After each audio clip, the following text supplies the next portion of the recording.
The kid's not exactly an honor roll student. Watch. Hey, he did it. See? Peter, you took me in, fed me dinner, came to temple with me. You're a nice family. I have faith that Chris will grow up to be a real mensch. Listen, this is probably lame, but I learned a little bit of your language, and I just wanted to say... Nanun, Tangjinu, Nega Manan Kajang Adam Down, Yoja Lagul Singake. Chris Griffin, one of the beloved characters from Family Guy, is known for his quirky and often silly antics. Whether it's his endearing innocence or his occasional lapses in judgment, Chris has found himself in some hilariously bizarre situations. Here's a look at 7 of the dumbest things he's ever done on the show. Number 7. Wrestling a lamp. Chris lacks a basic understanding of the world, and this scene highlights his confusion about inanimate objects. Peter easily tricks Chris into thinking a lamp hit him in the back of the head to avoid taking the blame. Well, I'm sorry, son, I have to go, but I'm sure you'll do just fine. I don't know, Max. The kid's not exactly an honor roll student. Watch. Hey, he did it. See? Despite it being obvious that Peter is the culprit, Chris becomes furious with the lamp and hits it back. Peter, you took me in, fed me dinner, came to temple with me. You're a nice family. I have faith that Chris will grow up to be a real mensch. While this moment showcases his lack of critical thinking, it's impossible not to laugh at his misguided anger. Number 6. Getting on the Titanic. When Stewie and Brian try to help Chris study for his history test, they realize the challenge ahead when Chris thinks the phrase, "We have nothing to fear, but fear itself," was said by Scooby-Doo. Oh, come on, Chris. I'm sure that's just the nerves talking. Here, I'll quiz you. Who said, "We have nothing to fear, but fear itself"? Scooby-Doo? No. Shaggy? It's nobody on Scooby-Doo. Wow, Chris, you really don't know history. I know. To help him learn, Stewie uses his time machine to show Chris key moments in history.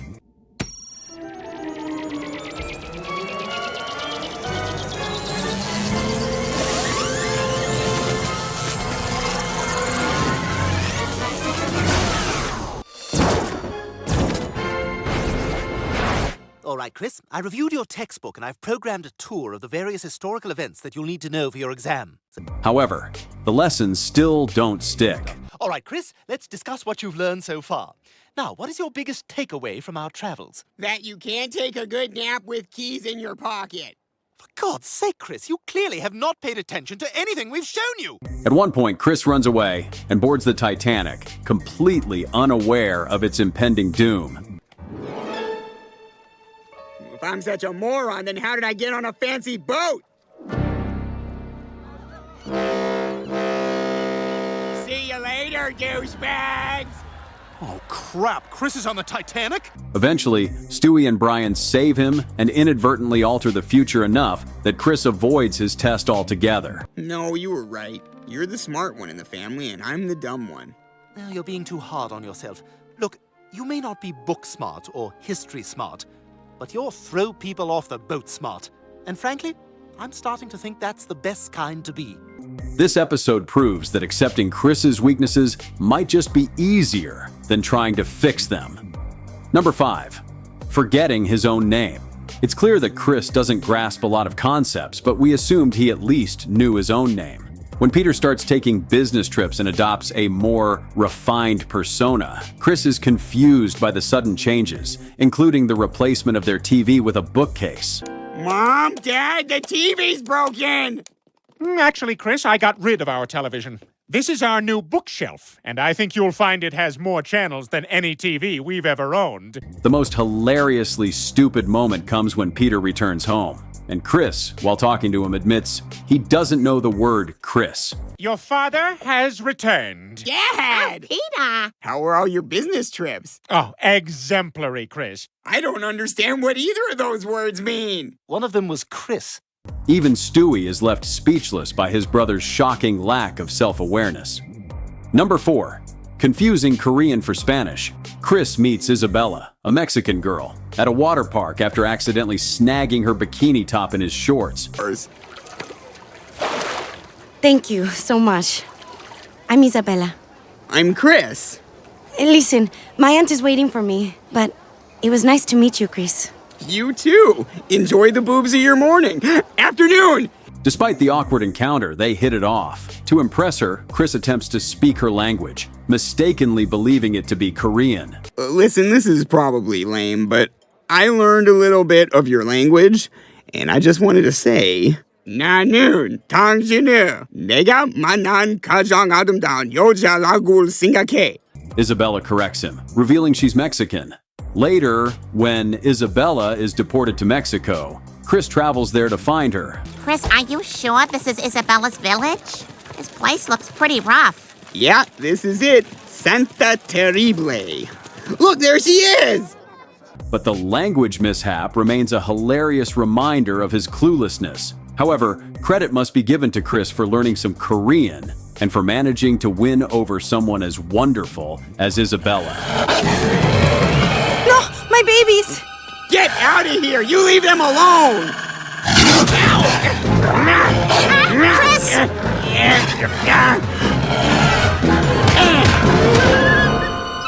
Number 3. Mistaking a nursery for free babies. Chris's inability to grasp basic life concepts shines when he takes Stewie to the hospital after worsening his concussion. Getting better. Is it day or night? I don't care. I just want to know. Lois, answer the bloody phone! No. We don't need Lois. Chris, pretend to answer the phone. Hello? Okay, yes, 1 second. Mom, it's for you! What? No, damn it, Chris! While there, he spots a nursery full of infants and, in a hilariously misguided moment, assumes the babies are available for adoption. Excited by his discovery, Chris shows one of the babies to Stewie and Brian. Thankfully, Brian intervenes and prevents Chris from causing any further trouble. Chris, what the hell? There is a room where you can go in and just get free people. Yeah, you should give that back. It's a laugh-out-loud moment that showcases Chris's absurd worldview. Number 2. Getting robbed by his goldfish. We're not saying that taking care of a goldfish is easy, but let's be honest, it's definitely one of the easier pets out there to manage. Of course, Chris can't even manage a goldfish. In fact, he's so incompetent that he somehow manages to get robbed by his own goldfish, which seemingly hopped out of its tank. Oh my God, my fish is gone! And he robbed me! Not too many people can say that they've been robbed by a pint-sized pet. But then again, Chris Griffin is a special somebody. Number 1. Singing the wrong anthem. The Griffins have never been known for their sharpness, and this episode is no exception. After moving to Italy and deciding to stay permanently, Peter burns their passports. Hey, Joe, guess what's about to happen? Who is this? It's Peter.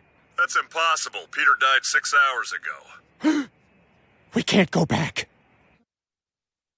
What?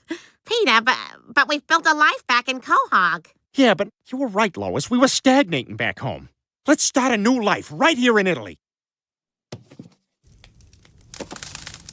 Peter, those were our passports. We don't need them anymore. However, financial troubles force them to return to America.